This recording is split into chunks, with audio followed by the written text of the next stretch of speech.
What up, my freaks? Ruinous Insight here with part 55 of my Total War Warhammer 3 modded Archaon the Everchosen Immortal Empires campaign.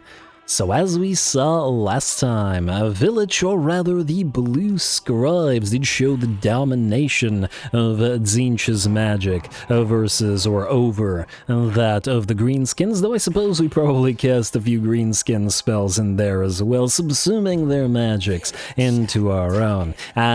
We have pretty much destroyed the Bloody Hands, though they do still have settlements out here at the very least with their capital gone and their main army is destroyed. They won't be on the field too much longer. Looks like it'll be the Bloody Hands, or the Broken Axe rather, who will be the last of the endgame scenario orcs that remain, though I don't imagine they'll be on the field too much longer either. Anyway, this time around we do still have things to do. I believe we do need to destroy Tor Ivres, so Demahar Crowbrother will be heading in for a siege battle since the enemy foolishly decided not to sally out, and Norvegicus the Censor Bearer, still working on his levels, will be facing off once again against massive piles of Tomb Kings. It's always massive piles of Tomb Kings for him, but at least he's used to it at this point. I think we haven't seen Khorne in a little bit longer than Nurgle, so I think we'll start this episode off with Demahar's attack.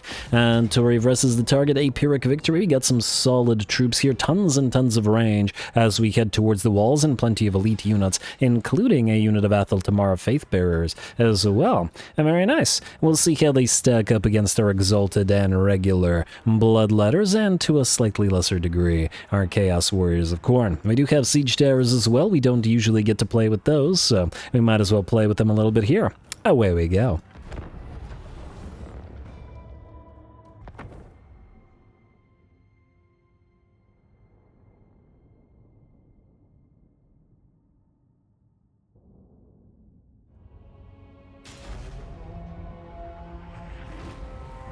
Litter the battlefield with their mangled corpses!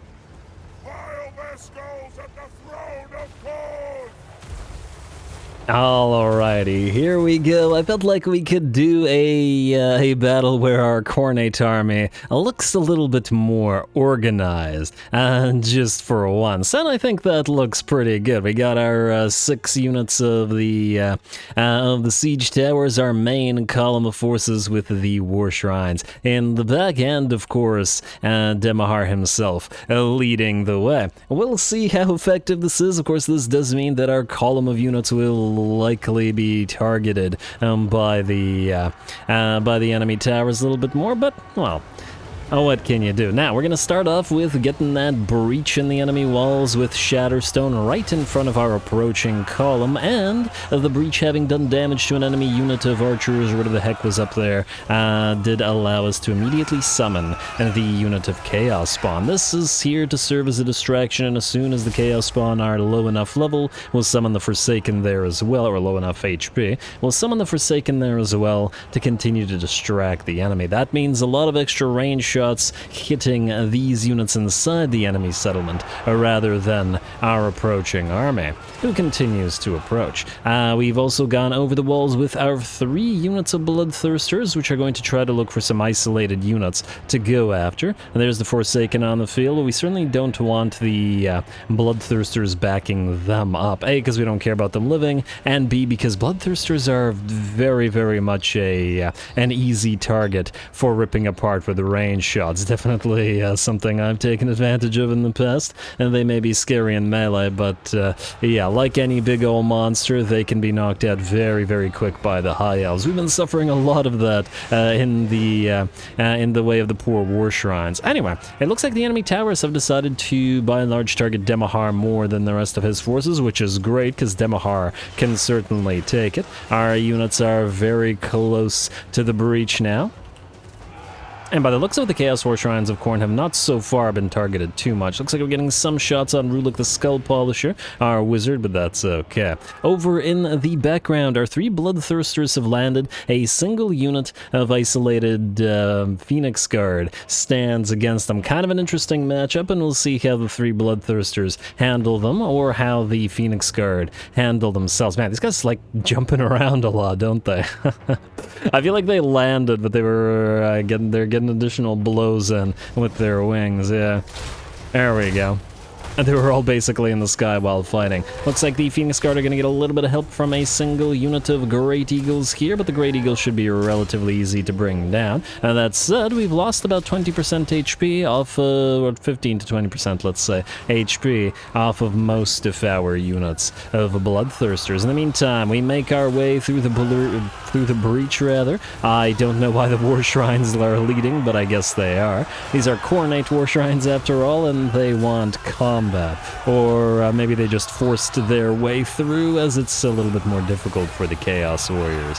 Not to worry, we've got backup coming in as the Bloodletters, Exalted and otherwise, are plentiful, and they're going to go over the walls. Back here, it looks like the Eagles have been seen off, and our Bloodthirsters are still fighting, and the Phoenix Guard's still holding about half HP on them, and about half HP on most of our Bloodthirsters. These guys are pretty darn impressive, and by these guys, I mean the Phoenix Guard in particular. Just out of curiosity, do they have any fire resistance on them?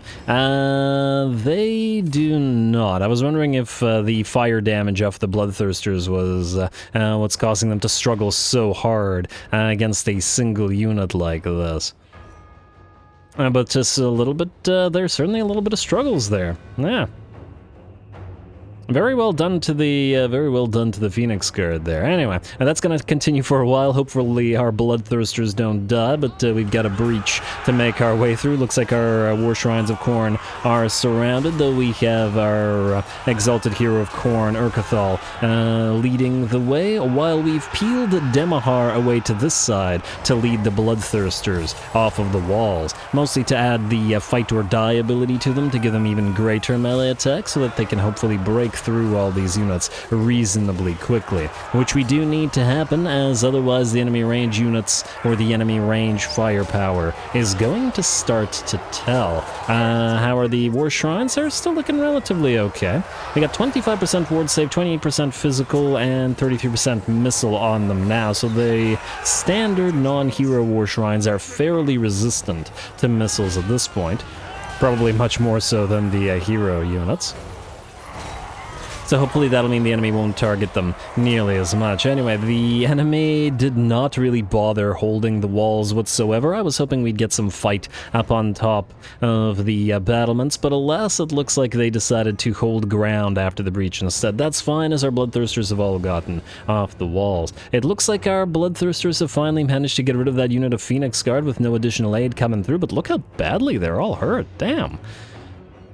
This on the Khorne's Bloody... No, that's a regular Bloodthirster. The regular Bloodthirster's down to like 33% of its HP, 50% on you, and 40% on you.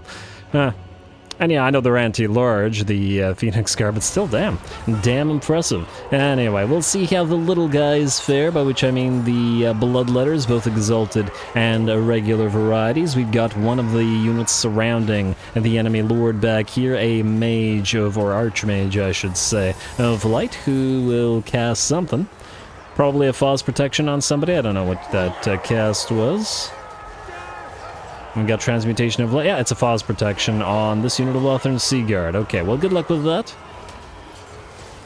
I don't see the Lothern Seaguard winning in melee against Bloodletters anyway.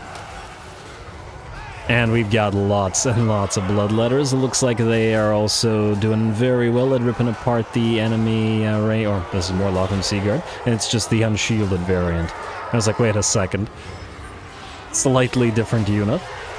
And just by virtue of the lack of shield. It's always weird to see the Lothern Seaguard's unshielded variant around. Alright, but it looks like the Bloodletters are doing a great job overrunning the enemy. The left and rightmost flanks have by and large collapsed, and most of the enemy range units appear to be destroyed. We've sent our Bloodthirsters back in now to face off against a Lothern Seaguard unit. And hopefully they can mince them okay. Maybe I should have sent the Bloodthirsters to go after single entities, but there's basically only one in this entire blob. The enemy hero and the Bloodletters handled it just fine. So the Bloodletters are going to have to contend with trying to mince some infantry instead of hunting single entities. Plus, I'm sure Demahar would prefer to take the duels, generally speaking, where they're available. Anyway, we continue making our way into the enemy settlement, and this is a sight that the elves, I'm sure, didn't want to see. The pretty much all of their forces are engaged now, other than, by the looks of it, this illegal claw bolt thrower. And without range, firepower, range superiority, they're definitely going to get obliterated in melee by Khorne. It's just a matter of getting into melee for these guys. Alright, and there we go. With that, the enemy army will shatter and run, and it looks like the Bloodthirsters took the most damage, by far, compared to the rest of the army. Close victory, but that's just the way Khorne wants it. Well, he'd like it Pyrrhic, but you know.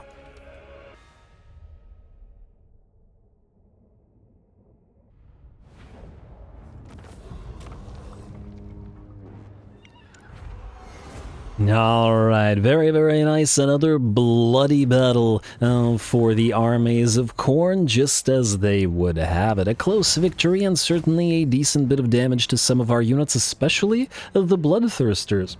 I gotta say, I was very impressed with their one unit of Phoenix Guard, 13.5k damage, and one unit of Phoenix Guard, with a teensy bit of help from some Eagles who got wrecked pretty quickly. For one unit of Phoenix Guard to so heavily damage 3 Bloodthirsters, including the Khorne's Bloody Fist, is impressive. Yes, they're anti-large, but still, it's damn well impressive, wouldn't you say? They are the best of the best, and that's why we had to send the Bloodthirsters to fight them, after all. Very nice. We are going to... Oh, getting closer to leveling you up to Demon Prince Hood, sir. Sack the place, I guess. Let's see if we can reach the next territory. Level 17. We can't reach the next territory, unfortunately, which means I guess we can just sit here. Well, I guess we have to heal up and approach it, so just say sit nearby. We should be able to hit it next turn, I believe. Or at least I would imagine so. Raise your standard, student. You certainly don't need a relic sword. We don't need a relic sword. And you've got your Juggernaut, which is swell free. Whoa, no Gorby's Chariot, no thank you. Not in this army, certainly. Just get back to your Chaos Steed. Yeah. Alright. Alright, you can heal up a little bit and head to Trelinia. Valkia can knock out the Shrine of Loex / on out. And ULTHUAN should actually fall completely next turn. As to whether we'll get to next turn this episode, it does remain to be seen. We still have more battles to go. Norvegicust, the Censor Bearer, has to fight some Tomb Kings. And do they have defenses here at Stormhenge? They do not, which means it'll be a field battle, which we gotta appreciate. Lots and lots of Tomb Kings, though, roughly 3 stacks. And we gotta remember that while Norvegicust is leveling, his army is weaker than it was before, considerably so, as prior to this it had the Chaos Vanguard and the Warp Fire buffs for the Soul Grinders, which very much helped out. Either way, we're going to go through Life Leeching. We're trying to get to that Fleshy Abundance ASAP. Then we'll go through both his Unique Demon line and his Red line. Yo. 1 point, we are trying to get to Retinue Physician, which we certainly still need, and I guess we'll want to get... it doesn't really matter. Let's get Hero, I guess. A little bit of extra leadership for the various Soul Grinders, just in case they melt away for some reason. Summoning stance for you, good sir. And on to Stormhenge. We'll attack the settlement so that we don't have to fight it twice. Do we bring Valmir? No, I don't think so. I think we're fine. I mean, it's mostly basic units, which are going to suffer quite a bit, but we do have some artillery pieces to contend with that are going to be something of an issue, as they tend to be. Just gotta make sure they don't rip apart our poor ratlings. The grandfather's finest and the scatapults. Great names. Great names indeed. Gotta think up some lore for Norvegicust as to why he has heretic rats following him. Maybe he was formed of a Skaven plague or something, or maybe a Nurgle plague subsumed a Skaven plague or something like that, as to allow a Nurgle unit to, or a Nurgle demon prince to take control of some Skaven units who would otherwise be following the Horned Rat. But anyway, away we go.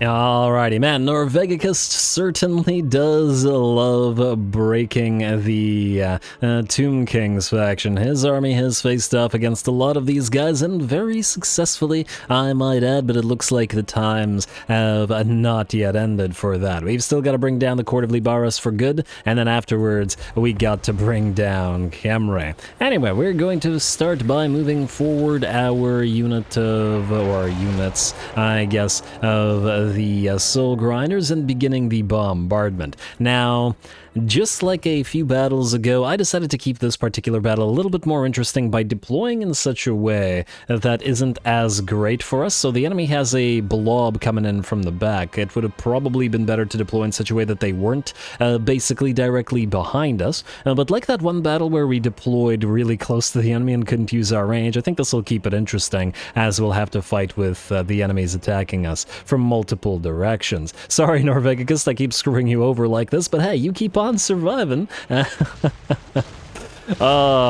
It's just like the Caiaphas Cain novels, where he just keeps succeeding despite everybody, despite all the Imperial forces essentially trying to kill him off by sending him into more and more difficult situations. And we're doing the same exact thing to Norvegicus here. He probably wants a transfer to some backwater regiment or to Chaos regiment, where he doesn't have to constantly deal with this. But that ain't gonna happen. Anyway, the bombardment continues, fortunately, with the enemy's forces made up primarily of various infantry units. That means they'll be very susceptible to that sort of thing. Norvegicus can also act on his own, so he's going to act on his own by himself moving towards the enemy army to attack these Screaming Skull catapults. And when they arrive on the field in 9 seconds, that Casket of Souls as well. That's not the only Screaming Skull catapult on the field, of course, and we've now done enough damage with our Nurglish bombardment from those Soul Grinders to be able to summon a Chaos Spawn unit who are going to rush directly at the other Screaming Skull catapult. These things will rip apart our poor Skaven troops so quickly, we just can't let them do so. How's that ammunition looking? About 30% ammunition loss so far, but we got decent amounts of kills on many of our Soul Grinders. They do good work, these Nurglite guys, after all. What do you guys think? Nurgle Soul Grinder versus Tzeentch Soul Grinder in terms of who the best Soul Grinder is? Obviously, the Tzeentch one is a single entity destroyer, and they are so damn good at knocking out single entities. And the Nurglite ones are good at killing blobs of infantry. They're both really quite useful.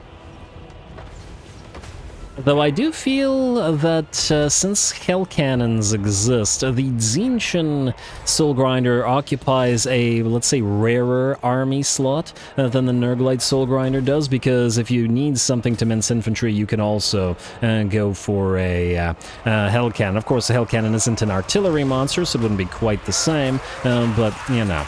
Nonetheless. Ooh, and it looks like an enemy Tomb Prince Tomb King, rather, has managed to charge his way through. I did try to get the Exalted Hero Glugmir to keep both these Tomb Kings locked down, but alas, it didn't quite work out. Not to worry, though. We'll simply send the Soul Grinders into melee to do something that Hell Cannons can't do, and hold back the tide. These three will work together to hold the left flank. We have our 4 units of the Chaos Warriors protecting our Nurglish troops. Or Nurglish troops, our Skaven troops, rather. I guess everybody's Nurglish here, to some degree or another, and hopefully they won't be forced to rout. Norvegicus has destroyed the enemy's Casket of Souls over in the background. It looks like pretty much all of the enemy artillery are gone, so he'll be able to do as he pleases from here on in, or at least shortly. Enemy reinforcements are arriving. We're about to start getting a lot of enemy troops in the back, which is going to be something of an issue. We have been keeping our doggos back this time around. Normally I would send them after the enemy catapults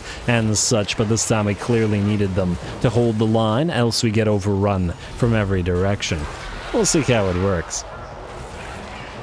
Alright, gonna have to send our rattling guns back as our main lines are starting to get overwhelmed. Looks like the I think that was the Realm of Souls summoning of Ushabti, which is great that they were summoned here on our front line with our Chaos Warriors, rather than right on top of our Rattling Guns. Although it does look like at least some of them have managed to peel away and go after said Rattling Guns and said Plague Claw Catapults. So we'll have to watch out for that and try to kill them as fast as we can. Definitely getting a little bit overrun on the rightmost flank as well. Gonna send our War Shrine over there. It's just gonna break through the enemy line a little bit, as well as our doggos. We've seen how effective the doggos are with their physical resistance and their regeneration on top of additional regeneration provided by the giver of Nurglish glory. I always forget the name of that one. And yeah, hopefully that'll allow the doggos to essentially act as mainline troops and hold back the tide in the right flank. Alrighty, it looks like an enemy lord has fallen. Norvegicus has arrived and he is hunting lords now, dropping constant spirit leeches on him and then bonking away with his big old maul. Or mace, whatever. And the enemy lord looks like he doesn't really want to fight that, but I guess that does make sense. Ooh, we got some skeleton chariots charging right through the center of our lines and right into our Plague Claw Catapult, which ain't great. Fortunately, we have managed to peel our Rattling Guns away, and they are able to fire down into the blob of enemy skeletons who are dropping in droves under Rattling Gun fire. We just gotta be careful as the Rattling Guns will obliterate our own troops if we let them as well. Oh, it looks like another unit will attempt to charge them, try to gun them down before they do. It looks like a skeleton chariot force tried to charge them as well, but we do have the doggos watching out for the Rattlings as well. Heck of a fight once again. Norvegicus has to fight to survive as there are just so many enemy troops who've essentially devolved into 3 separate actions. Here looks like our Plague Claw Catapults once again suffering as I believe this one was forced into melee due to Curse of Jaff that was over on this flank, and this one just got wrecked by the Ushabti. If you're wondering why I didn't deploy them up here, it's just that I thought it would be more fun down here where it's a little bit less safe once again. we gotta keep challenging the Norvegicus. Why am I singling him out? I don't know. It's just sort of his fate at this point. Alright, gotta try to reposition those Rattling Guns to continue firing. We got more Skeleton Warriors on the way. Try not to kill off any of our own doggos, if you would. We do have this nice little hill position, and this, if we had deployed our Plague Claws up here with our Rattling Guns here, they would have been able to have a little bit easier of a time. Though on the other hand, I suppose the enemy could have then summoned a unit of Ushabti right there, where it would have been difficult to get them. Now the enemy was moving towards us, and one of the ways you can annoy AI is use your spells, your bombardment spells, as area denial. Rather than dropping them directly on top of the enemy, drop it before them, which will cause them to stop and back off, rather than continue charging forward. It means they took no damage from it, but it does mean they took additional damage from the Rattlings, hitting them in the back. And time for an additional volley as well. Alright, otherwise we are still holding. We are also dropping repeated uses of Miasma of Pestilence, as well as the Soul Blight on the enemy from Norvegicus. These Soul Grinders in various locations have been anchoring the lines quite well as well. And the enemy has still failed to overrun us with all of those additional troops. Gonna send the doggos forward a little bit and allow these Soul Grinders here to get off at least a few additional volleys into those blobs of enemies that are moving onto the field. I mean, these are the tight formation skeleton spears, and they are very vulnerable to that sort of thing, so we may as well take advantage. Looks like the battle is basically ours, however. I also want to point out that the Chaos Spawn here, look at all these corpses. These are all from the Chaos Spawn. Now, they just kept on fighting and fighting. We did drop a couple Curse of the Lepers on them while Norvegicus was over there, but then, of course, once he kept healing, he was also dropping the Children of Nurgle passive on them and keeping those unbreakable Chaos Spawn fighting, which worked out quite well. Of course, they weren't nearly as needed once the enemy had lost its artillery pieces, but it did work out quite well. Anyway, unlike the Plague Claw catapults, which shrouded fairly early or got heavily damaged, and damn that Curse of Jeff, the Rattling guns did quite well here, doing plenty of damage throughout the battle. And though it looks like they're no longer needed as we are pretty much engaged in melee everywhere, and it's just more dangerous to fire upon our own units. One last Miasma Pestilence keeps the enemy doing a relatively little damage as the Doggos and the Soul Grinders hunt the last of these skeleton warriors down. See, 327 kills on the 330 now, 324 on the Zomborg. Yeah, good job, Soul Grinders. Gotta love fighting massive blobs of enemies, which is ironic considering we have Skaven in our own army here. But hey, our army is more elite rather than blobby. Gotta love the Nurgle Chaos Warriors as well. They look fantastic. Anyway, with that, the battle is ours. The last of the enemy skeletons will melt away in another heroic victory for Norvegicus. I wonder who... damn. I wish I had been keeping count. I wonder who got more heroic victories, Norvegicus or Gulator. The thing about Gulator is that I feel like the auto-resolve really underestimates his army because it's full of Forsaken and Chaos spawns, so it thinks that they're relatively weak. But at the same time, Norvegicus. Gulator has been fighting since basically the start, and he's also not struggled as much with his army as Norvegicus. Norvegicus had to fight his way through every difficult battle just to survive. And I'm gonna keep doing it to him, but anyway.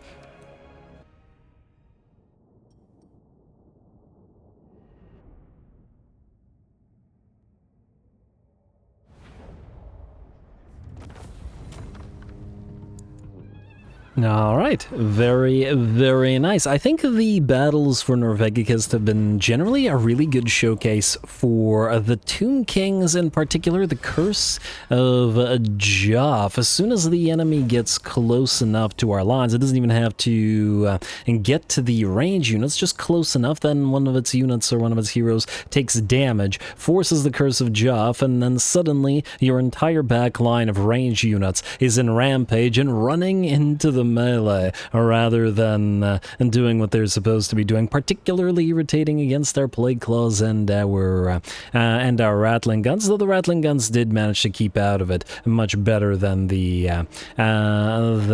catapults did this time around. 29k damage nearly on the Grandfather's finest, 20k damage on Norvegicus, and damn, 637 kills and 63k damage on the Sick of the Litter. Very aptly named, I would think. Wow. This particular unit just got an absolute ton of kills. Very impressive. Alright, and in terms of these Soul Grinders, it looks like 38, 30, 42, and 40. So the Zomborg and the unnamed Soul Grinder did close to each other's damage, hovering around 40k. Otherwise, the enemy army is destroyed. We will be... I don't remember the range. We should chase down the other armies. Wait, sack it, see how far you can move. But it looks like not that far. Yeah, okay, I don't think we're gonna be able to chase these guys down, are we? Although, wait. Yeah, sacking, student, tormentor's sword, path to glory for Norvegicus. Can you reach this guy? Yes. Can you reach this guy? No. Meaning you're gonna go after this guy. And, oh, you could still run? Oh, I guess this guy wasn't part of the battles, he was just sort of sitting outside. Alright, fair enough. Going to raiding.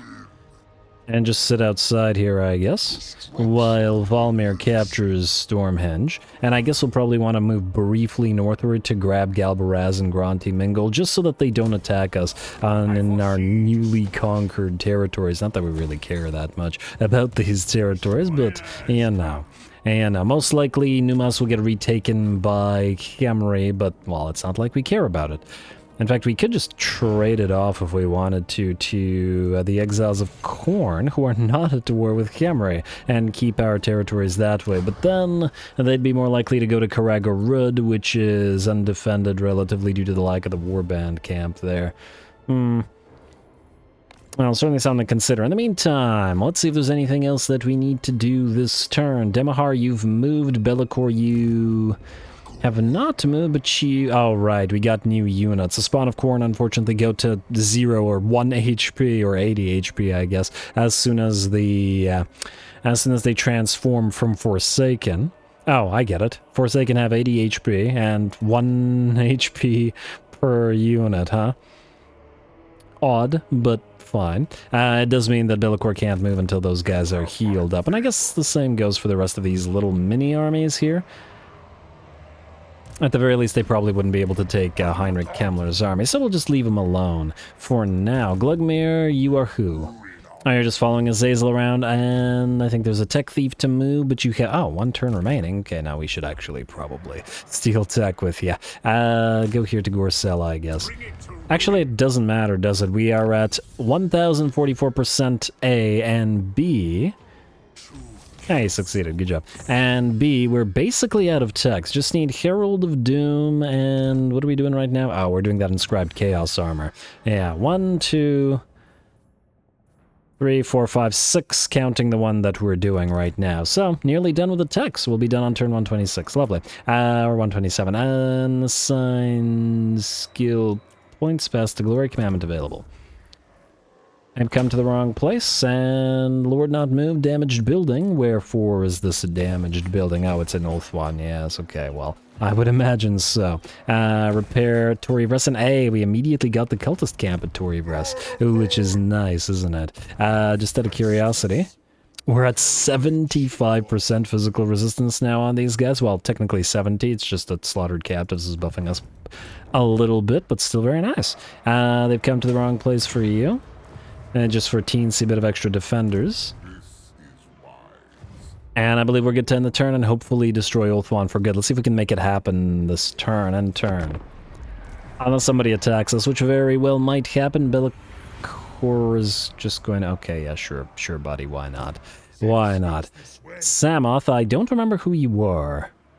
Oh, yes, you're a Chaos Sorcerer of Fire, which with Kindle Flame we wanted to potentially put into our allied army, man. Alright. Our Khorne army, specifically, I mean. Alright, Khemri, you're not near us. Kortivli Baras will destroy themselves. Hopefully we cannot resolve that, and indeed we can. Don't care about the Scepter of Stability. And oh, that guy's still there, okay. Hey, Archaon the Black, it looks like Norvegicist will have more work for him to do. Auto-resolve this little garbage fight. Still 33 units lost, eh? And our single unit of spawn, our weird spawn, still got hurt. Unbelievable. Yeah, the auto-resolve really doesn't like certain single entities, and the interesting or weird thing is that it's specific ones. It's not all of them. Like, it really dislikes giants and it really dislikes chaos spawn, for example, but doesn't seem to ever be hurting the dragons. Could it be because they're flying? I wouldn't say so, because the auto-resolve also rips cockatrices apart and just constantly. I don't remember about the Lords of Change, though. Anyway, Trickster cult discovered, who cares? Can just let them have their cults. Constructors, Valmir, you do not need that scepter, sir. Manticore for a Master of Seals. Okay, well, fine, keep it, whatever. Student, yada yada yada. We no longer need those students. Glugmir is already technology researched, and thus we have to pick a new one. Since we don't care about these versions, the additional corruption techs, I guess if we consider the fact that we don't care about them at all, Herald of Doom is the last tech that does anything, and just a little bit of buffs for the Dragon Ogres is really not all that much anyway. I'd like to go for Archaon, but we also can't leave these guys here, which is a bit of a annoyance. I'm gonna have to chase him down a bit. We'll see if we can still get to... Oh, he didn't run. Good. On resolve. Hopefully that didn't suddenly hurt tower. Okay, good now. Do that, and then do it again, and then hope we can still reach Archaon. Yeah, we probably won't be able to. No. Oh, freaking hell. I accidentally clicked somewhere. Well, now we're definitely not being able to do that. You know what? I'm going to leave King Jock there. I'm going to hope that Valmir can take him. What kind of lord are you? Death? You have Spirit Leech maxed out, which means you should be able to auto-resolve those. Or actually fight it manually rather than auto-resolve, but you know what I mean. Good. And Court of Libaras has finally been destroyed. Lovely. You can... Do you have any items? Barbarian? Screw it. Norvegicus, you're gonna fight Archaon, assuming that... Ooh! He's got 3 Caskets of Souls, he's got a Necrosphinx and a Hierotitan. Ooh, an actual, possibly challenging fight for Norvegicus' army. Oh, I'd like to see that. I'd like to see that very much. But for now... It's ULTHUAN that we're looking to. So first of all, Demahar, you're heading to Trilinia. Yeah, wait. Valkyrie should probably still... I was going to have her say aloud, but I think we should still sack the Shrine of Loek because she needs the extra XP. Still got to level up those Chaos Knights after all. Alright, Shrine of Loek auto-resolve, obviously. And it'll damage us a little bit, so we may as well just sack it and then sit here a little bit. Heal up to full, and then head her out to the Maelstrom. Occupy. Nice. Province secured, blah blah blah. Path to glory for Chant, sure. We'll go for They've Come to the Wrong Place here. Tamar Painbringer, you're gonna follow by going to the Shrine of Loek, as you are Valkia's follower. Then we'll go for Demahar, who will take Trilinia, hopefully with an auto-resolve, depending. I mean... Ooh, okay, finally. Can Entyro here get into this army yet? No. Oh, poor guy. Alright, well, what can you do? We'll move him up anyway. Oh, there are 2 Entyros. One's a follower, and then one's a, well, I guess also follower, but Exalted Hero follower. Just to double check now. That's fine. I'll resolve this. Not so bad. Auto-resolve's been kind of hating on this army a lot, so I was thinking I would get damaged, and I guess you can just occupy it yourself then. Why not? Go for it.